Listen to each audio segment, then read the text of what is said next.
jijjiirama qilleensa Afrikaa biyya Keeniyaa magaalaa Naayiroobiitti gaggeeffamaa ture har'a xumuramee jira. Itoophiyaan yaa'ii kanarratti muuxannoo ishee qooddee jirti.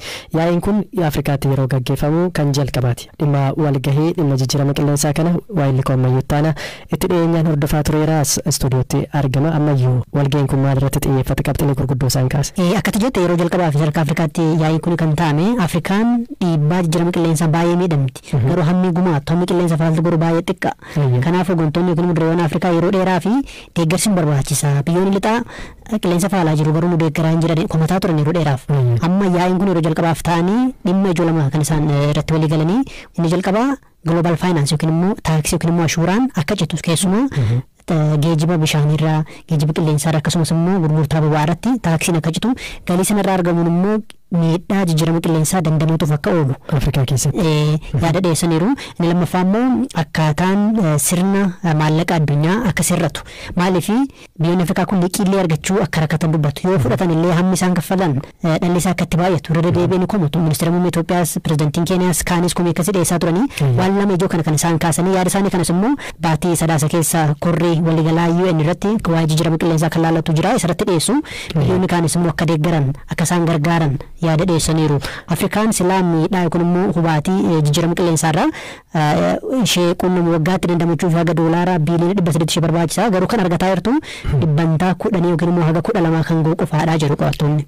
Akkasumas waliigaltee jijjiirama qilleensaa Paarisii fi kan Koopenhaagen kan darban irratti biyyoonni guddatan faalama qilleensa addunyaatiif baay'ee gumaachuu kan irraati kan ka'e hammi isaan faayinaansii gochuu qaban yookaan fandii isaan kennuu qabanis ol ka'uu qaba jedhamee waliigaltee irra gahamee ture. Haa ta'u malee gammaatti hojiitti hin jijjiirre falmiin guddaan jiru kana dhamma. Waadaan isaan seenanii jiran uulleedha. Mee pirezidaantiin Itoophiyaa aadde Saahilawarq Zawudee kora kanarratti argamanii jiru. Muuxannoo Itoophiyaan qabdu kaasanii jiru keessumaa dhaabbii biqiltuu waliin wal qabate. Mee maal jedhan? Wanni ijoo isaan kaasan Itoophiyaan dhimma jijjiirama qilleensaa kana irratti ejjennoo jabaa akka qabdu waggoota muraasa darban keessatti biqiltuun biiliyoona 25 ol akka dhaabame kanaanis immoo lammiileen 1,180 ol fa'aa carraa hojii akka argatan wanni kun akka cimuu qabu kaasaniiru. Itoophiyaan muuxannoo gaarii qabdi isinillee qooddachuu qabdu waan jedhu kan isaan kaasan. Faayidaa akkamii qabaata korri kun akka Afrikaatti gaggeeffamus akka walii galaatti akkamii ilaalta? Inni ijoo biyyoonni Afrikaa ejjennoo jabaa akka qabaatan godha. Maaliif gaafa dhaqanii biyyoota lixaa wajjin mari'atan ejjennoo tokko ta'e kan bu'uura qabu kan egeree biyyoota Afrikaa lammiilee Afrikaa gargaaruu danda'u irratti walii galaan achi dhaqanii walii galuu qabu. Yaadee mormiin cimaan isaa mudatuu danda'a tarii yeroo fudhatus danda'a hojii irra ooluu isaa irratti garuu akka yaadaatti walitti dhufanii walii galuun isaanii ejjennoo qabaachuun isaanii waan tokko natti fakkaata. Garuu asuma wal qabatee qeeqxoonni yaada biraas kaasaa turan keessumaa dhimmi ijoo dhimma waa'ee jijjiirama qilleensaa ta'e malee dhimma walitti bu'iinsaas dhaawwanni kun maaliif namni gaafa roobni hanqate gaafa horiin waan dheeduu dhabde bakka biraa dhaqa hawaasa saba kaaba hojii walitti bu'a. Buqqaatii fida. Madda wal dhibdeedhas waan ta'eef rakkoon isaa jabaadha.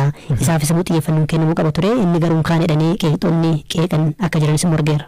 Ayyaatota galatoomne. Ulfaadhu jedhamu. Arsii aanaa Zuwaay Dugdaa ganda Sambarroo jedhamu keessatti rakkoo fayyaa adda ta'etu hawaasa mudate. Ga'eessi ganna 32 Ibraahim Ibsaa Gadaa jiraataa ganda Zuwaay Dugdaa ganda Sambarroo yoo ta'u rakkoo fayyaa bishaan filoraayidiin itti baay'ate irraa madde jedhameen jiraattota aanichaa hubaman keessaa isa tokkodha. Ibraahim akka lakkoofsa Itoophiyaa bara 1998 yeroo umriinsaa waggaa 15 fi barataa kutaa 7ffaa turetti wanti miilla isaa jajallisu akka isa eegale yaadata. Adeemsa keessa miilli isaa laafaa deemee wal faana jallachuu isaa BBC'tti himeera. Yeroo dargaggeessan turuun kana yeroo miilli sun akkasuma dhukkubu kana yeroo warra kan dhokatee dhagaa waan adda addaa ofirra kaa'aa ture lafee na jallate kana naatan jedhee dhagaa gurguddaan jiraan dhagaa akkasii ofirra kaa'aa ture hamilee kan kootiin nama bira dhaabadhee akka biyyaa waan tokko gaafachuu bakka hamileen kun na tuqama jechuudha. Akka namaatti taatee jiraachuu dhibee daddarboo hiise yaa'u namoonni beektanii nu baqachuu waan akkasii nu baqachuu dhibee daddarboo itti fakkaata amma namni biyya biroo akka raajiitti nu ilaalfatu jechuudha. Kanaaf akka dhuunfaa kootiitti waan akkana kanatti mudannoon akkanaa kun namootataa ture. Ibraahim maatii isaa keessaa kan rakkoo fayyaa kanaaf saaxilame isa qofa osoo hin taane haati isaa obbolaan isaa 3 fi ijoolleen isaa 3 rakkoo wal fakkaatu qabaachuus dubbata. Maatiin keenya keessaa amma kallattiimaan obboleeyyan kiyya nama 3 fi ilmaan kiyya nama 3 fi hawwata koo nama 3 duddi isaanii sirrii kan hin jire ta'u abbaan koo dubartoota 3 fuudhee 3 isaaniitu duddi isaanii kan gadi jedhu ta'u maatii obboleetti kiyya ijoollee lakkuu dhalatte kanneen nama lama tokko immoo isaan obboleetti kiyya irra jabaa sun jechuudha akkasitti jettee yeroo ammaa innis dhimma kanaan badhaafamee manatti hafee jira inni amma guutumatti socho'uu hin dandeenye. Maatii kootis manatti hafee jirtu boftii fi ol jala akkasii sakaalamu jechuudha lafee dabina lafee irra kan ta'e. Miidhaan geessu kun kan lafee wal qabateedha. Miira jallisee lafee kana laaffisee miira akka ejjenne taasisuu fi dugda gadi qabamu gadi gochuu akkas lafaa ka'uu kan hin dandeenye namni jechuudha. amma ganda jechuun akka aanaatti gara aanaa magaalaatti yommuu bobbaanu namoonni rakkoo kanaaf saaxilaman ganda kan qofa kan ta'e beekamaadha akka aanaatti ganda kan barreessu hin jedha namoota akkanum dhufaan saaxilameeti miidhama hamaan qaba jechuun naannoo nama dhibba sadii hanga afurii olii jedhama malee achi gadi hin jedhamu rakkoo diddaa immoo uffata guutuutu qaba rakkoo diddaan uummata jiraataa ganda sanii kan ta'e rakkoo ilkaanii gara jechuudha. Daa'imni dhalatee bakka waggaa lama osoo hin guutin ilkaan isaa kan bal'atanii akkasuma akka ilkaan seennaa kana ta'e ganda keenya guutuu namni diddaan akkana ol jedhee miidhachuu danda'u jira jechuun danda'ama guutuma isaa diddaan rakkoon diddaa kan guutumaa uummata isaati wal qabateedha. Ibraahim rakkoo fayyaa isaa fi maatii isaa akkasumas namoota ollaa mudate kanaaf maddisaa bishaan filooraaydiin itti baay'ate fayyadamuu akka ta'e dhaabbata fayyaatiin itti himamuu dubbata. Itti gaafatamaan waajjira bishaanii fi enerjii aanaa Zuwaay Dugdaa obbo Jamaal Badhaasoo jiraattotni aanaa ganda Sanbaharoo miidhama qaamaaf saaxilaman jiraachuu akka quba qaban himan. Ta'us sababii tajaajila bishaan dhugaatii biroo naannicha hin jirreefu hawaasi gandichaa bishaan filooraaydiin itti baay'ate sana ammallee itti gargaaramuu maluu jedhu obbo Jamaal. Rakkoo kana furuuf yaaliin godhamus sirriitti hojiirra waan hin oollee fi itti fufinsaan hin qoratamne kunis rakkoo keenya jedhaniiru. Jalqaba bishaan kana kan baase waggoottan 20 dura dhaabbata Oosoo jedhamu Oromoo Salseet Organization dhaabbata jedhamutu jira. Amma rakkoon jiru maalidha? Jarri jalqaba dhugaatii ta'a qorachiisanii itti fufinsaan isaan uummataa keenya hin qorachiisne.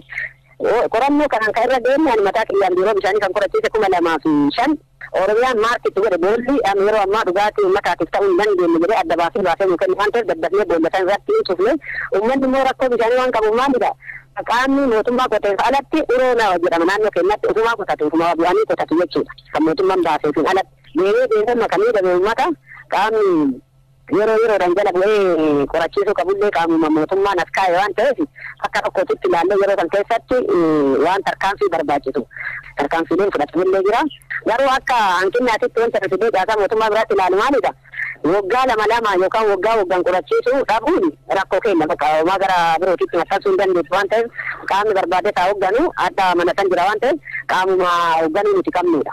Ogeessi fayyaa Dr. Naafi Adgeetuun qabiyyeen filooraayidii elementii filoorinii irraa dhufu yoo ta'u qaama keenyaaf bu'aa qabaatus garmalee heddummachuun garuu miidhaa guddaa ilkaan lafee fi maashaa irraa akka geessisu himu.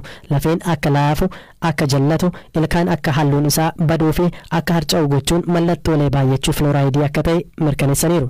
Jireenya addunyaa maratti rakkoo dabalaa dhufedha. Itoophiyaa keessattis gatiin mi'aa fi tajaajila dabaluun uummata galii giddu galeessaa qabaniif qormaata guddaa ta'eera. Waggoota hedduuf jiraata magaalaa Finfinnee kan ta'ee fi hojii ijaarsaatiin kan of jiraachisu eebbisaan bultii ijaaratee mucaa tokko kan qabu yoo ta'u galiin ijaan argatu birrii 8,000dha. Haa ta'u malee baasiin inni baasu galii argatu wajjin akka waliin genne hima. Xaafitii hanga shunkurtitti waan hundi akka malee dabalus ni hima. Mana kiraama manni kaaree sagaleen taane 3,500 Mikro shan tokko kuma tokkoo fi dhibba tokkoon bitu kan kiraatii fi kan weessuu qofti kuma afurii fi dhibba jaarraa jechuudha. Fakkeenyaaf amma mucaa hin qabu kan mana barumsaa geessee deemuudhaaf guyyaatti birrii 25 baasa. Amma daafiin sadarkaa hin qabne midhaan qulqulluu kan hin taane kiiloo tokko birrii 100 fi birrii 10 bitaa jira. Biddeen goggogaan baay'ee akka biddeen yoo xiqqoo ishee ture xiqqoo yaattuu kan hin dandeenye biddeen tokko birrii 18 aga birrii 20 galeera. Kan birrii 15 ture jechuudha. Akka biddeen bareedeera birrii 20. Fakkeenyaaf asbeezaa yoo ilaalle daabboon jira. Daabboon hundama fakkeenyaaf yeroo kaan giraama birrii 10 hin birmarraa giraamni isaa hir'atee birrii 15 ta'ee jira daabboon tokko jechuudha. Asbeezaan kan akka shunkurtii kan akka missiraa dachaan itti dabalee jira. Shunkurtiin tokko birrii 60 ammoo guyyaan tokko bulaa deemu gadiinsaas dabala. Galiin amma argatuu fi qaala'insa jireenyaa wal bira qabee gaafa ilaalu amni nuti argannuu fi amni baasnu baay'ee walirraa fagaachuu irraan kan ta'e ulfaataa jira waa'ee jireenya. Negeetiif keessa nama galcha. Ogeessi dinagdee fi gorsaa biizinasii kan ta'an jiraataan magaalaa Finfinnee obbo Xilahuun Girmaa Finfinneetti qaala'insi gatii meeshaalee fi mi'a garaa garaa irratti argamaa jiru kanneen gadi aanaa qaban dandamachuu akka hin dandeenye godheeraa jiru. Qaala'insa kanaaf